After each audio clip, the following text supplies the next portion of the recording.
Bonjour, ici Crypto.ly, j'espère que vous allez bien. Aujourd'hui, vendredi 30 juin, grand week-end ici au Canada, fête du Canada ce week-end.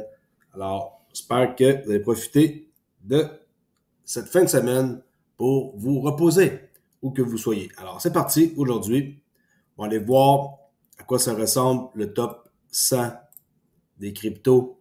Pour se donner un pouls, le heatmap, c'est vert, parfait. Alors, c'est ce qu'on veut. Bitcoin, 30 786. Alors, approche les 31 000. Je crois qu'aujourd'hui, ça va le dépasser. XRP 4803, plus 1,48 depuis 24 heures. OK. TradingView, on est à 48 cents bill. On a de l'air à tenir le coup pour le monthly fair value gap ici dans les 42 cents. FTX. Et oui, j'ai bien dit FTX. Je n'ai pas dit XRP, OK? FTX chercherait à se relancer. Quoi? Quand j'ai vu ça, j'ai manqué de tomber de ma chaise. Imaginez, l'échange controversé de crypto FTX serait sur le point d'explorer une relance. C'est ce que le Wall Street Journal a rapporté, que le nouveau groupe de direction de l'entreprise a commencé à écouter les soumissions de propositions des parties intéressées pour le redémarrage de l'exchange. La chute de FTX a représenté l'une des plus grands crimes financiers de l'histoire. De plus, les clients avaient vu leurs fonds se faire détourner par l'entreprise qui était autrefois fiable. Tout le monde faisait confiance à FTX. Même des baleines qui ont investi là-dedans. Ils avaient confiance. Alors bon, j'espère que ça ne refera pas. J'espère que ça ne va pas se relancer. Là. C'est une joke. Là. Moi, les gens qui vont se relancer là-dedans, je crois qu'ils sont carrément aveugles.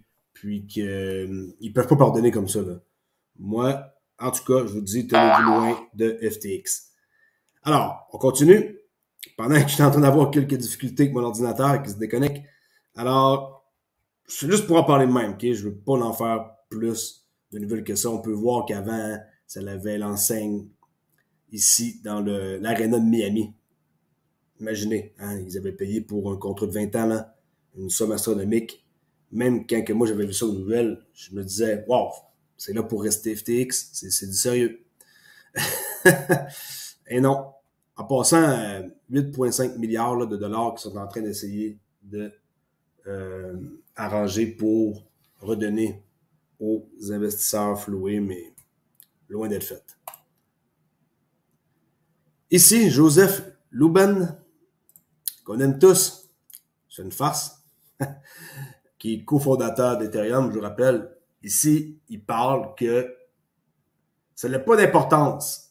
Imaginez, ça n'a pas d'importance si Gary Gensler dit qu'Ethereum est une sécurité. Écoutez bien qu'est-ce qu'il dit. C'est mon voyage.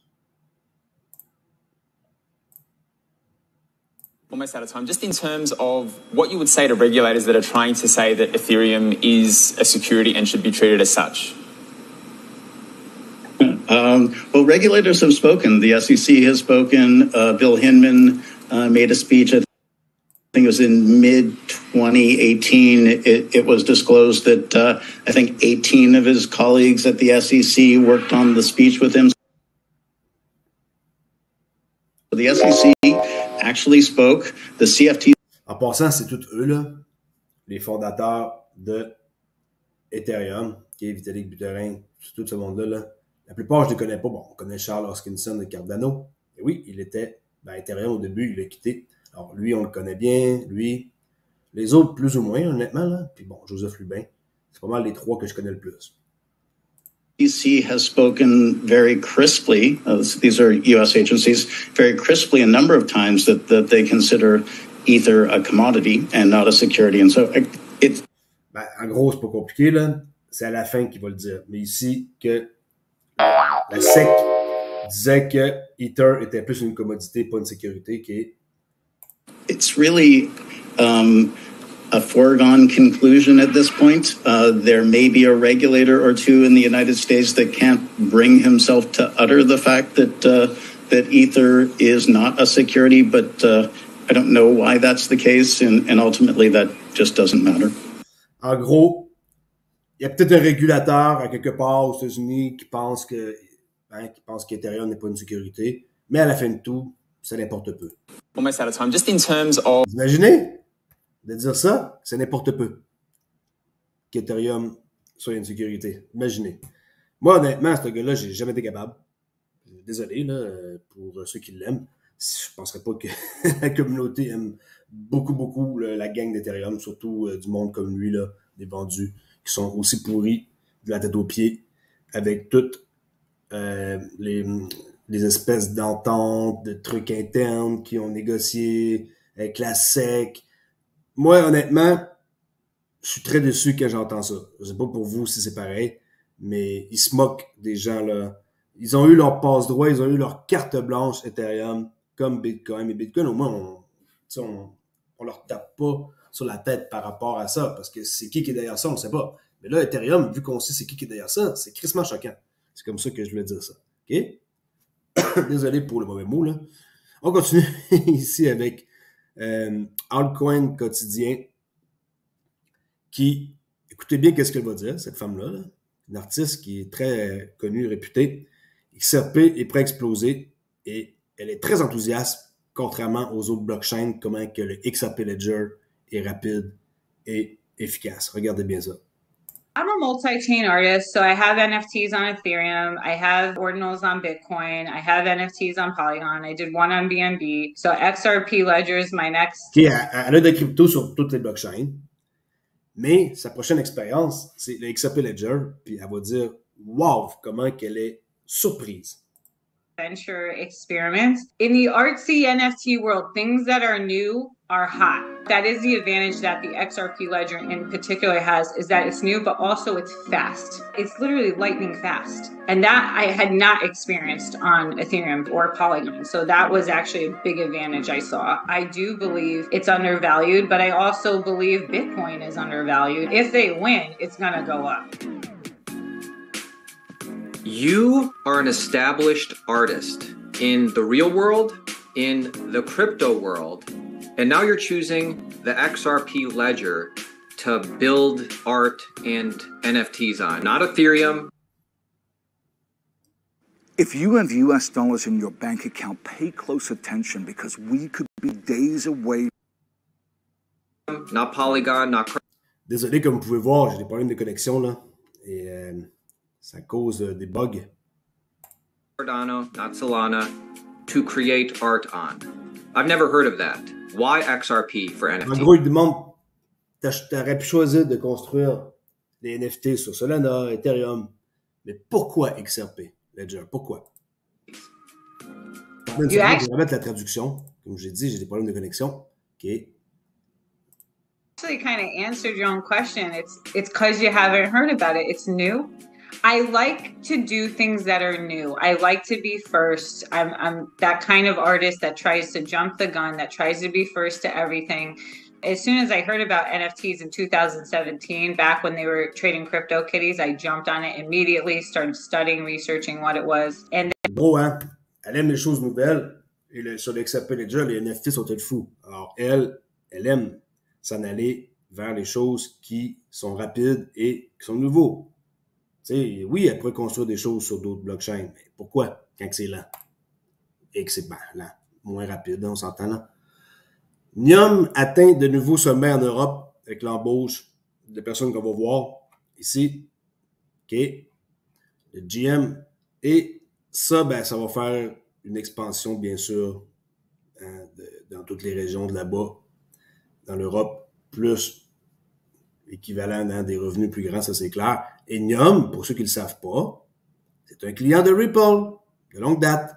Alors Nium, le leader des paiements mondiaux en temps réel, a annoncé, c'est une nouvelle qui date de quelques semaines, il faut en parler, annoncé le 5 juin la nomination de Manuel Sandhofer au poste de vice-président senior et directeur général en Europe, suite à une croissance sans précédent dans la région.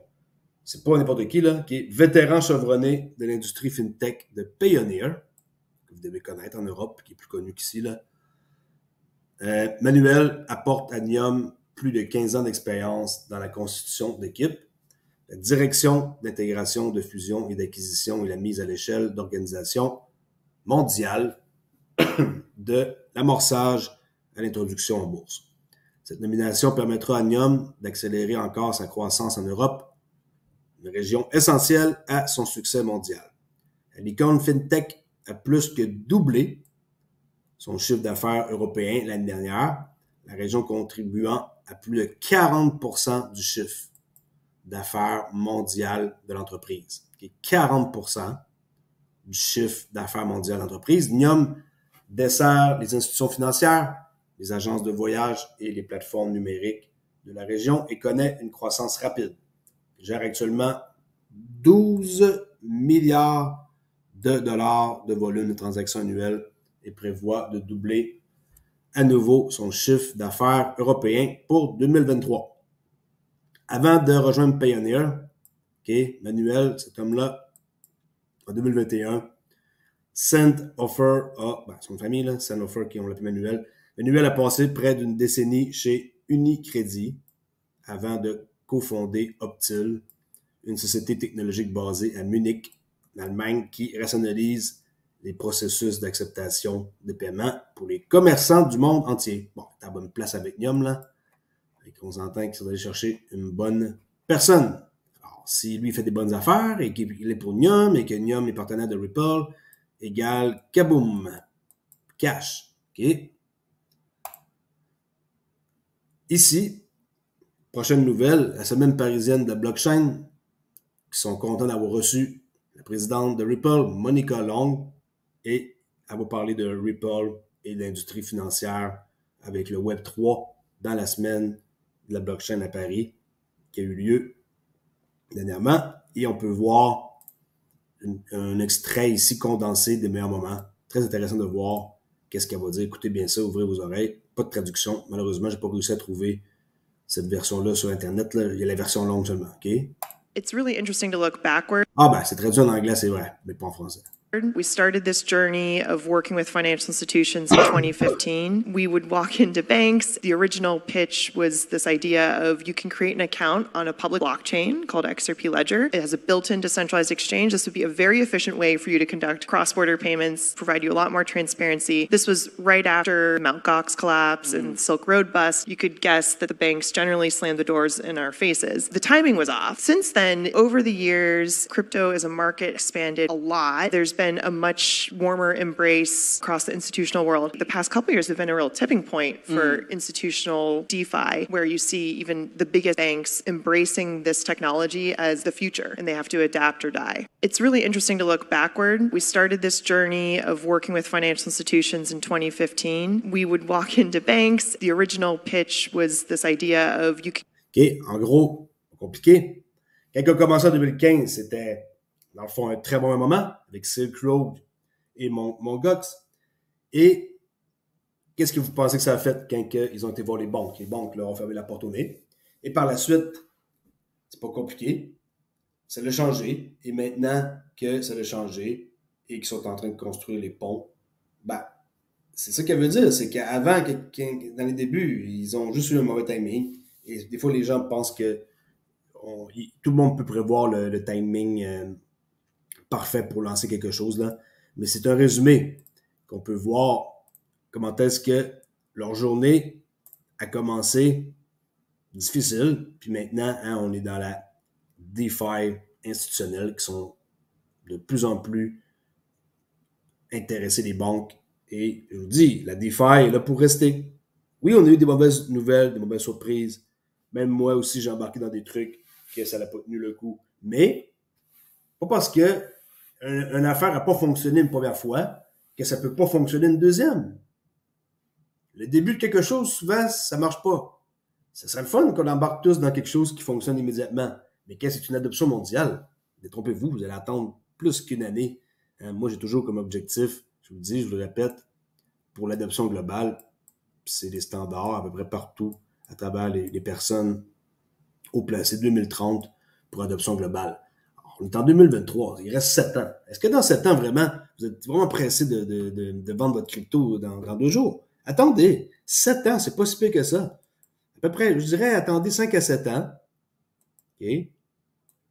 5 à 7 ans. c'est, je dirais, le moment idéal qu'on va devoir vendre notre crypto. Tu sais, entre maintenant et 5 à 7 ans, c'est environ là que l'adoption globale va avoir lieu.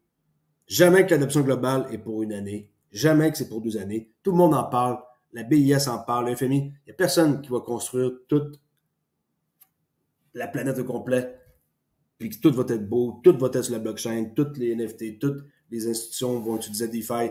Toutes les patents, les brevets vont être implantés. Impossible. OK? C'est des trucs qui prennent du temps. Si vous êtes patient, je ne sais pas quel âge que vous avez. Si vous avez 25 ans et vous écoutez ma chaîne, attendre 5 à 5 ans, 5 à 7 ans, c'est pas la fin du monde.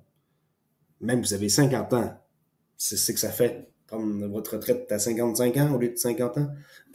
Excusez. Je pense que ça vaut quand même la peine d'attendre 5 à 7 ans pour l'adoption globale de la crypto en général. Je parle pas juste de Ripple, les paiements. Il n'y a pas juste Ripple qui existe. Il y a d'autres projets qui existent qui n'ont aucun rapport avec les paiements et qu'ils vont avoir du succès.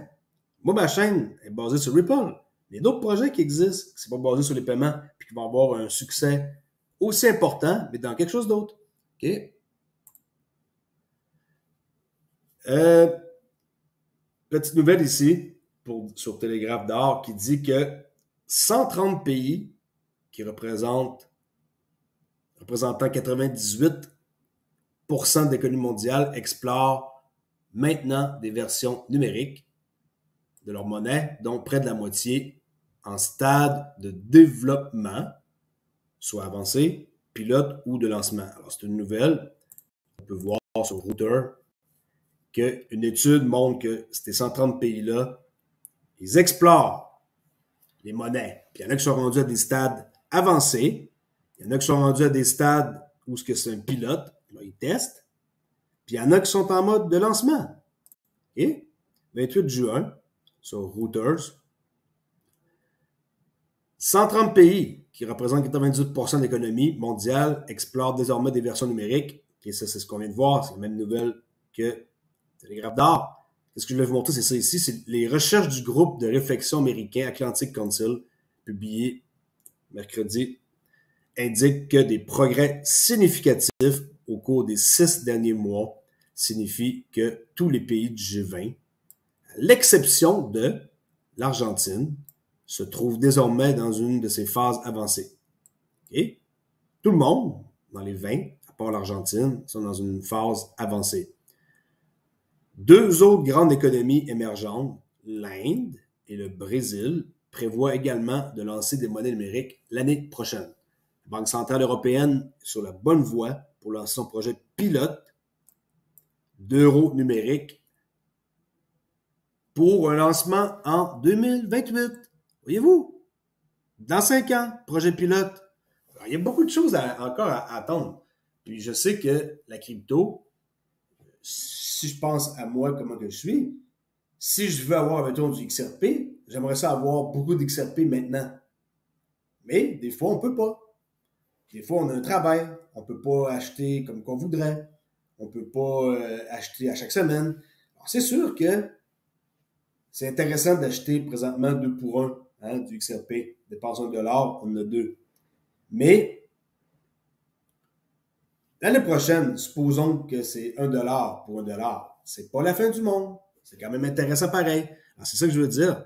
Vous avez encore beaucoup de temps. Par exemple, ici, eux, ils ont jusqu'en 2028 pour lancer leur projet pilote d'euro numérique. OK, ça vous laisse quand même encore pas mal d'années. Hein? Ça vous laisse 5 ans pour accumuler du XRP. Mais c'est sûr que dans 5 ans, il ne coûtera pas 50 centimes. Je sais que ça va vous fâcher de ne pas en avoir acheté avant ou de ne pas avoir connu ma chaîne avant. Ça, c'est censé être un signe de dollar, là. Si je recommence comme il faut, tu sais. Mais, écoutez, c'est pas tout le monde qui peut se permettre d'acheter pour 5000 $ aujourd'hui, là, même à 50 centimes. Moi, j'ai été chanceux et j'ai acheté au bon moment quand j'ai commencé ma chaîne. Il y a eu un bull run. J'ai vendu, j'ai fait pas mal de profits avec d'autres cryptos. Alors, tu sais, c'est sûr que j'ai eu un coup de main, mais ça ne veut pas dire que c'est pareil pour tout le monde. OK? En 2028, leur projet pilote d'euro numérique, tandis que 20 autres pays prendront, OK, 20 autres pays prendront également des mesures importantes vers des projets pilotes cette année même. Okay? Pas parce qu'ils prennent des mesures importantes qu'ils vont lancer leur truc. Ça prend du temps. Si vous pensez que les gens qui travaillent pour ces entités-là se réveillent un matin et qui décident de lancer un projet comme ça, puis « j'ai écrit ça cette nuit, puis regarde, qu'est-ce que t'en penses, ceux qui ont lancé ça, franchement. » C'est bien plus compliqué qu'on puisse le penser.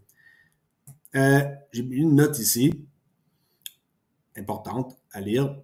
Les sanctions imposées à des pays comme la Russie et le Venezuela ces dernières années ont été un autre moteur, y compris même pour les alliés américains de longue date comme l'Europe, qui veut s'assurer qu'elle dispose d'une alternative au réseau de paiement Visa, Mastercard, Swift. Moi, quand je vois ça, comme je dis toujours, ça me fait sourire. Ils veulent un alternatif à Visa, Mastercard, Swift. Et l'alternatif, c'est Ripple. C'est Ripple, l'alternative à Visa, Mastercard, Swift. Pas remplacement, alternatif. La Suède restait, c'est vrai qu'ils ne savent pas, l'une des plus avancées d'Europe avec son pilote CBDC. La Suède a toujours été à l'avant de tout. Okay? La Suisse, pareil. Tandis que la Banque d'Angleterre, c'est quand même pas si mal non plus, l'Angleterre poursuit ses travaux sur un éventuel livre numérique, qui est le pound, qui pourrait être utilisé d'ici la seconde moitié de cette décennie. Hein? Seconde moitié de cette décennie, 2020, okay, à 2030, décennie, alors 2025. Alors pour 2025, c'est vrai qui n'ont pas compris, ça pourrait être un moment où ce que la Banque d'Angleterre pourrait lancer ce livre numérique. C'est en 2023, 2025, alors dans 2 ans. C'est quand même pas si pire, attendre 2 ans, non? Je sais que les gens, ils veulent acheter beaucoup maintenant, que le prix pompe et qu'ils vendent et qu'ils deviennent riches. Mais désolé, mais c'est pas comme ça que ça fonctionne. C'est plate, mais c'est le même qu'il faut le voir. Oubliez votre crypto, laissez-la sur une clé externe. Faites ce que vous avez à faire, continuez de travailler. Quand ça va venir le temps où ce qui sont peut-être adoptés, selon qu'est-ce que vous faites comme investissement, ça ne veut pas dire que vous êtes juste dans XAP, bien là, vous encaisserez. Et n'oubliez pas que durant le bull run, quand ça va monter, okay, on doit prendre des profits à plusieurs endroits. Okay, on doit prendre des profits. Attendez pas d'être rendu au top pour encaisser de l'argent, parce qu'après le top, c'est un bottom. Puis un bottom, ça descend très, très vite. Quand ça monte vite, ça monte raisonnablement vite, mais ça descend très, très vite. Quand les gens ici ont tous pris leur profit, les baleines, rendus au top ici, jusqu'à l'euphorie, quand ça va chuter, puis quand vous allez arriver le prix ici, soyez pas déçus parce que vous n'avez pas encaissé en montant. Prenez 10%, 10%, 10% de votre bac, ou je sais pas, 20%, 20%. Prenez de l'argent pendant la pente ascendante. Attendez pas que ça tombe. Ou que, c'est ici un pullback, ça va remonter, ça va repartir par le haut. Non, ça ne remontera pas, ça va chuter et on va rentrer dans un bear market. C'est comme ça que ça fonctionne. OK? Alors, that's it. Puis je vous rappelle ici, hein, en quoi qu'au Nigeria, eux, l'adoption a été décevante. Ça n'a pas vraiment bien fonctionné. Continue. Le projet Mariana, avec la Banque des règlements internationaux. Regardez bien ça. Ça vaut la peine. Mes vidéos sont plus longues que d'habitude, mais j'ai pas le choix. J'ai du contenu intéressant.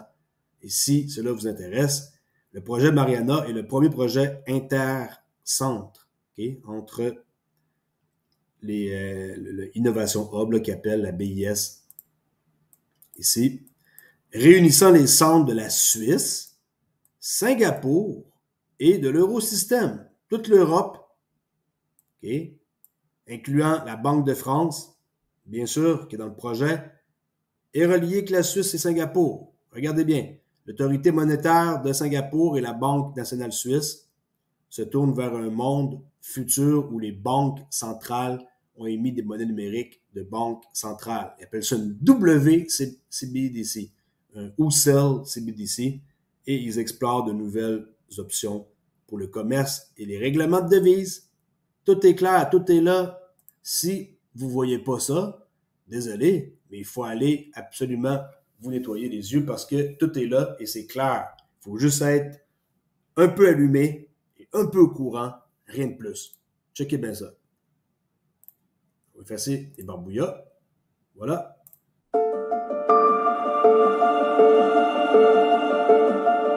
A tokenized financial system may be on the horizon with the potential to change markets. Today, the largest financial market in the world is the foreign exchange market, trading 7.5. Regardez, le plus gros marché au monde actuel, j'espère que vous savez que c'est le Forex.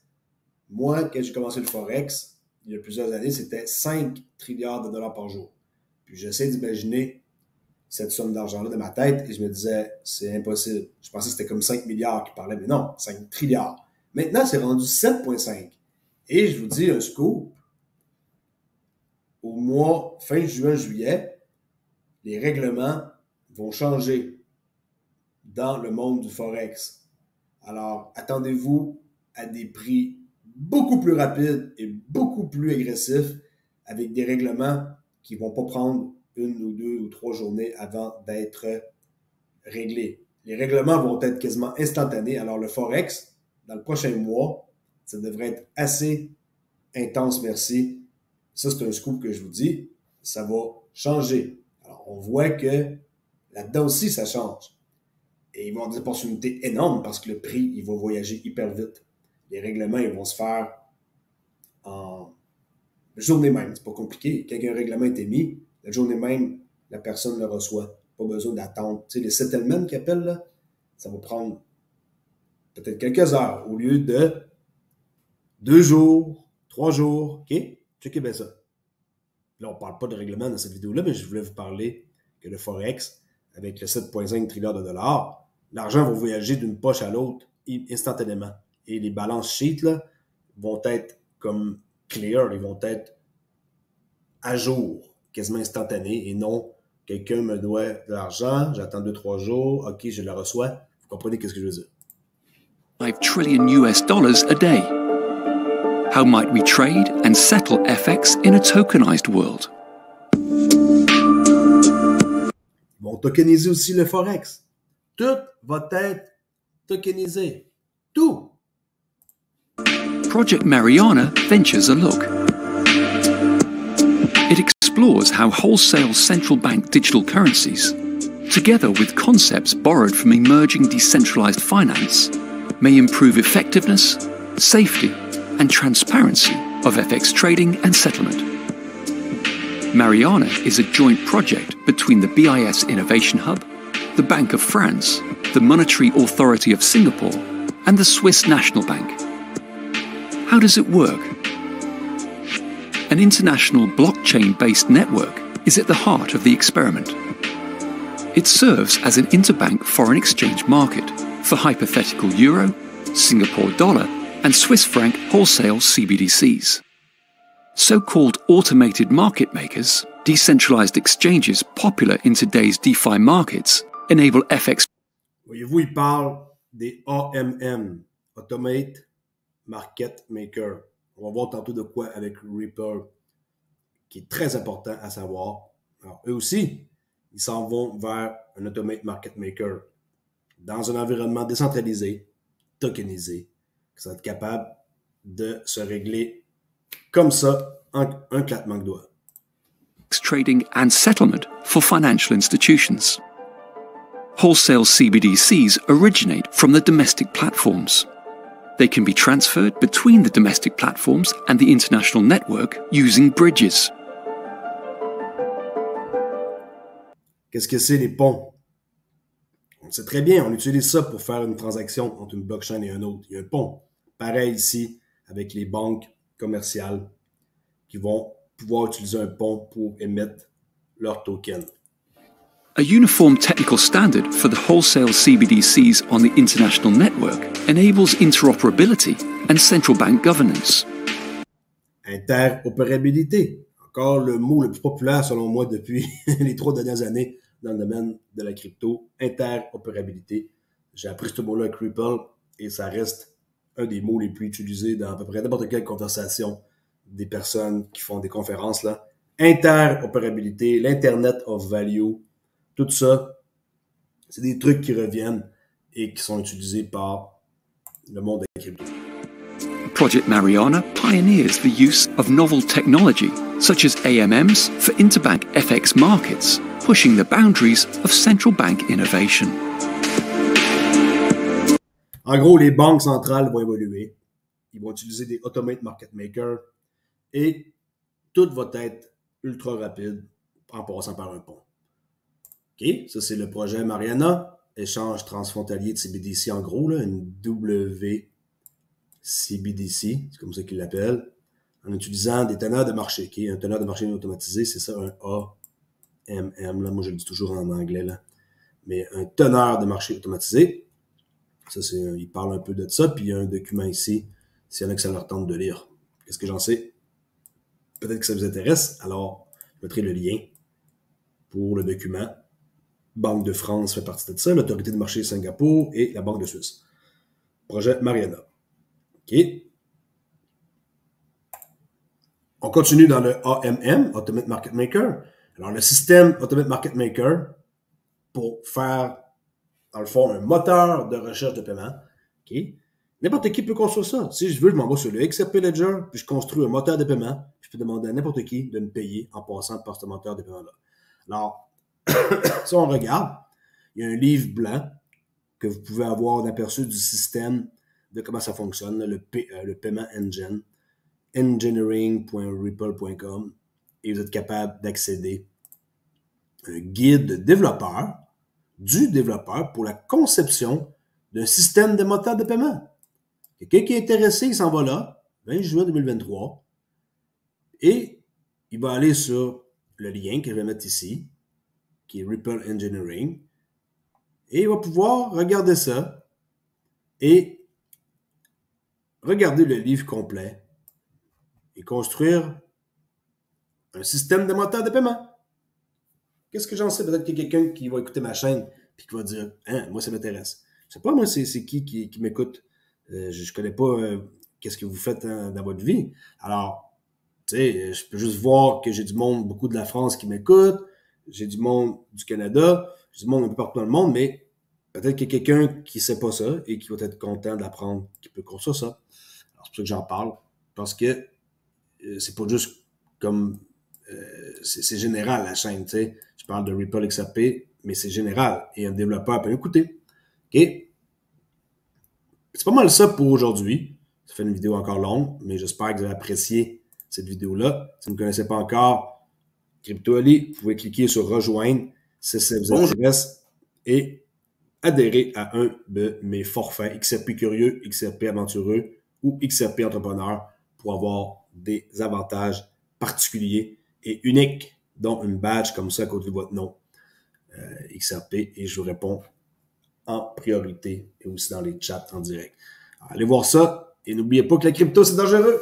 On doit faire nos recherches aussi. Je suis un simple gars qui vous met sur des pistes et j'espère que vous n'allez pas embarquer les yeux fermés dans n'importe quoi sans faire de recherches. Les recherches, avant tout, ça passe par vous-même et vous êtes majeur et vacciné et c'est vous qui prenez les décisions et non moi. Alors, je tenais à ce que ça soit clair pour pas que quelqu'un fasse un investissement plus gros que son ventre, comme on dit. Tu sais, là, quand on veut acheter immensément d'une shot puis que par après on regrette, là, faut pas penser comme ça. Essayez de faire du DCA, Dollar Cost Average. OK? Vous achetez quand, mettons exemple, vous achetez du XRP présentement à 48,05. Dans une semaine, il coûte 50 cents. Vous l'achetez. Ah, il coûte 45 cents. Vous en rachetez. Vous achetez toujours un petit peu. Vous mettez un budget et vous achetez à chaque, mettons, mois, chaque semaine. Avec Uphold, on peut faire ça, hein, avec Uphold. Par exemple, on peut dire achète pour 25 $ d'XRP par semaine ou peu importe. Il y a plein de solutions, mais le DCA, c'est quelque chose qui fonctionne et que MicroStratégie, en tout cas, utilise et ont de l'air à être bien contents d'avoir payé leur Bitcoin avec une moyenne de 28 000 $. Je vous l'ai dit hier, ils ont acheté 12 000 nouveaux Bitcoins. Et oui. Alors, attention à vous. Bon week-end. De toute façon, on s'en reparle aujourd'hui pour une autre vidéo. Je suis un petit peu en retard. Je dois aller voir qu'est-ce qui s'est passé depuis la nuit passée. Merci beaucoup d'avoir écouté et je vous dis à la prochaine. Abonnez-vous. Ciao!